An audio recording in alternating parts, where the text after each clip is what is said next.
Hey sailors, welcome back to Cruising as Crew. My name is Lucy and today I am going to give you 7 of my best tips for getting a job on board a cruise ship. But for those of you who are interested, I am still in the Bahamas training for my new job. You'll have to excuse my hair because I think my hair straighteners are at like a different voltage to this, so they have they're not working, so we're going au naturel today. But training is going really well. I'm loving being in the Bahamas. Everyone has been so wonderful, so welcoming, which I will tell you about more the further into this I get. I won't be able to film any of the training, so I'm thinking I'll do like a few vlogs for you on days off, on time off, but stay tuned because you know, I'm still figuring it out. But as I said, today we're going to go through tips that you need if you want to work on a cruise ship. So let's get into it. You need to do a lot of research, and you're probably thinking, oh, Lucy, come on, this is your first tip. It is, because you would be surprised at how many people don't research cruise lines, don't research companies, and they just apply kind of willy-nilly, and then they end up on a cruise line that they're not so excited about. They all do things so differently. You know, for example, Virgin, very, very relaxed when it comes to, you know, crew being in passenger area. You go on another cruise line, like Crystal or Silversea or Disney, they're going to be a lot stricter on that, you know. Crew aren't allowed in passenger areas when they're not working. You're not going to be able to mingle with guests.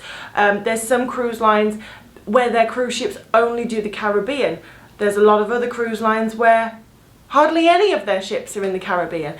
So firstly, you need to identify why you want to work on cruise ships. Do you want to travel? In which case you want to choose a cruise line with a lot of ships going to a lot of different corners of the globe. Do you want to make a lot of money? Then you need to choose a cruise line that attracts clientele with a lot of money, like Crystal or Silversea. So firstly, identify why you're doing this, what you want to get out of this, and then it's really important that you research the cruise line. And some of you might be thinking, well, I'm probably going to get a job through an agency that works with multiple different cruise lines, but you can have a preference. You know, if you get a job with an agency and you say, I love MSC, I love Royal Caribbean, if you could put me on a Disney ship, that would be incredible, then you are more likely to get what you want, because at the end of the day, any company in the world wants crew members and employees that are passionate about their brand.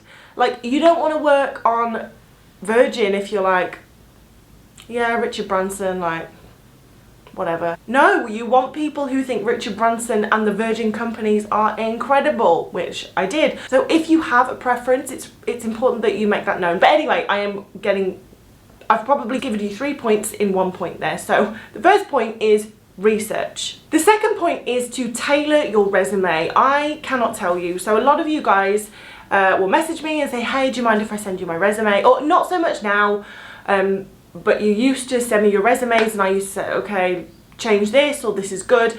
You would be surprised at how many people just send a generic resume and a cover letter. This isn't exciting anyone. Like, if you decide that you want to work for Disney, put Mickey Mouse on your CV. If you decide you want to work for Virgin, put the Virgin logo on your, tailor your CV, tailor your resume. It's the same thing. Tailor your cover letter and your resume to the company that you are applying for. And you can only do that once you've done your research. So they all play into each other. But if you know you want a specific job on a specific cruise line, on a specific ship even, make it known. Like, the worst they can say is, sorry, we haven't got room for you on that ship or that cruise line.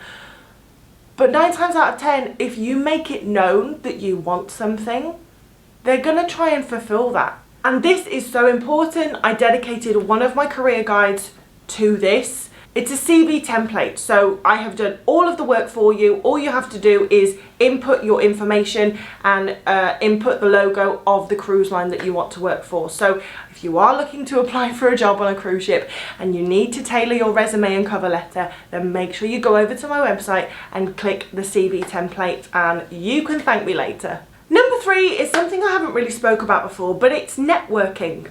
So the benefit of having the internet is you have thousands of people at your fingertips, literally. And going on a cruise ship to work can be quite a lonely process. You know, you're doing it alone, you end up going on a ship alone in most cases. And you know, I've spoke about it many times before, you have to make friends and you're away from your family, and it can be really lonely. But it doesn't have to be. There are so many forums, Facebook groups full of people who are applying for jobs on cruise ships and going for jobs on cruise ships. Even in the comments section of this video, you are going to find people who are looking for a job on a cruise ship, who are going through the process. And you can make like pen pals, you can make friends with people who are going through the same thing as you. And it's just helpful, like, even if you make friends with someone who is from the other side of the world, who's applying for a job on a cruise ship, it's just nice to have that someone to be like, hey, is it normal to wait over a week to get your visa back? Hey, is it normal that I haven't heard back from a company yet? You know, you can compare your experience and it can put you at ease. Something I have learned being in this industry, I mean, like most industries, it's very small. You think the cruise ship industry is huge, it's tiny. Like, wherever I go, I meet people who know people that I know, and it's just crazy. So it really is about who you know. So the more people that you can connect with, the better. Tip number 4 is to utilize job search platforms. So of course you can apply directly with a cruise ship agency. You can apply directly through the cruise line on the website, but they have so many job submissions that it does take a while to get to your application. But something that a lot of cruise lines are using now is LinkedIn. Make a LinkedIn profile. It took me years to make a LinkedIn profile, and I have had like so many job offers. The job I got now is because of my LinkedIn profile. So definitely utilize LinkedIn. You know, all of Virgin Voyages jobs, LinkedIn. I think a lot of Royal Caribbean, LinkedIn. So get a LinkedIn profile, get it looking sharp, get a good picture, and start applying for jobs and networking through LinkedIn. It really is where it's at. So if you have applied for a job directly with a cruise line or with a cruise ship recruitment agency and you haven't heard back and it's been months later, get on LinkedIn. Tip number 5 is about your interview. So obviously you've applied for the job, someone's seen your application and you've got an interview. Boom. Step number 1 complete, you're on to step number 2. Don't fall at this hurdle. A lot of people don't prepare for interviews. They just kind of wait for it to happen. And it's such a big mistake. You know, again, being in this industry for a while, I've met a lot of recruiters, I've met a lot of bosses, people who do the hiring and firing, and it is so important to prepare for your interview.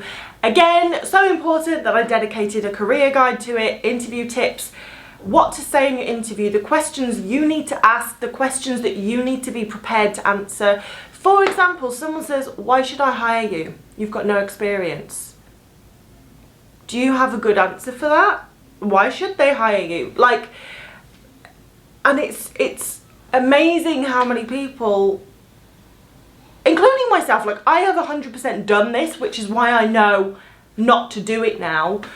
It's amazing how many people are like,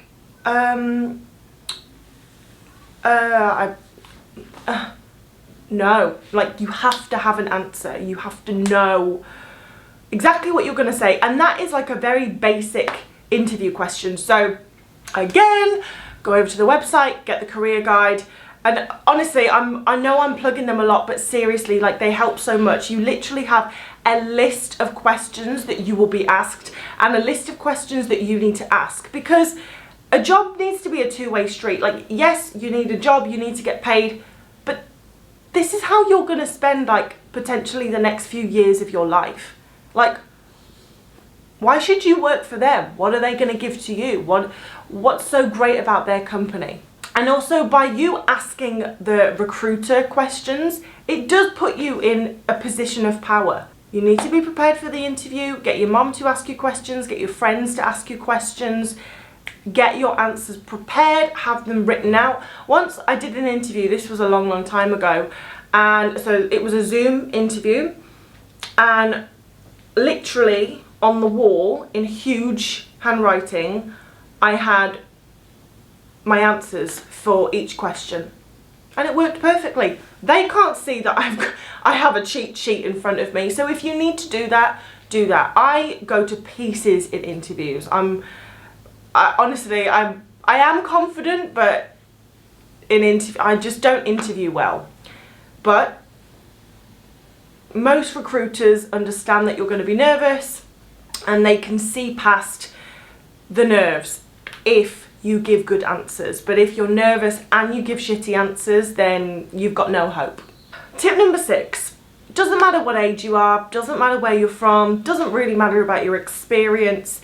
In most cases, you're going to go into an entry-level job on a cruise ship. It's a brand new industry, you've never worked in it before, so you have to work your way up, you have to build your way to the top. And this can be very hard, especially if you're coming from like a management role on land or any high position. It's very difficult to go to the start, but especially on a cruise ship, because you're going to be sharing a cabin. You have to go in with the right attitude, and you have to think of this as an investment into your future. And it is like, okay, you're probably going to have to do 1 or 2 contracts at a low ranking position, sharing a cabin, but people can move up very quickly on cruise ships. Like, I've seen it happen. So you don't have to be in that low ranking position for very long. I chose to be in a low ranking position. I was quite happy there. I was having a good time. But if you want to work your way up the ranks, you can do it much quicker than I did. But it is really important to go into it with the right attitude and just be humble, because I mean, let's say you were a hotel manager on land and you are going into a hotel manager job on board, but you'll be kind of probably on the reception desk or something a little bit lower. And you know, maybe you're thinking, well, I've been doing this for 15 years, like I could go into the job immediately.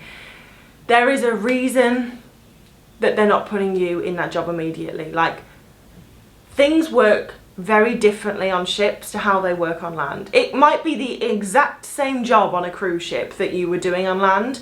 It's a completely different job. I hope that makes sense. So they would be setting you up for failure if they put you in at the same level, because you wouldn't know what you were doing. I have seen it happen before, and the people that, you know, go in too soon crumble because they can't hack it, because they don't know what they're doing. So you can't be in charge of hundreds of people if you don't know how the system works. So be open to going into an entry-level job and working your way up. Tip number 7, you need to manage your finances wisely. So as I've spoke about in a lot of videos, getting a job on a cruise ship can be expensive, you know. Some companies will make you pay for your medical, which can be between $200, $500. I actually just paid $500 for mine in the Bahamas. I cannot believe how expensive the Bahamas is. Like, oh my god, it's so expensive. But that's a different thing. I'll talk about that in another video. You may have to pay for your visa, or the thing is, you might be reimbursed, but you are going to have that initial outlay of cash. So you really need to be good at managing your finances, and you will need to have a bit of money saved before you go. And also, it could take months before you get a job on a cruise ship, and then once you get your job on a cruise ship, you're going to have to wait for a month before you get paid. So this is an expensive endeavour. It's worth it, but it is something that you need to be aware of. And because of this, Do not quit your job until you have a ship. It's happened so many times before, you know, someone's done the interview, they've been told they've got the job, so they've quit the job that they're in, but then the new company turn around and say that, oh, well, we can't put you on a ship for 4 months. So until you've got a date, do not quit your day job. But that is it, guys. Those are the 7 tips I have for you for getting a job on a cruise ship.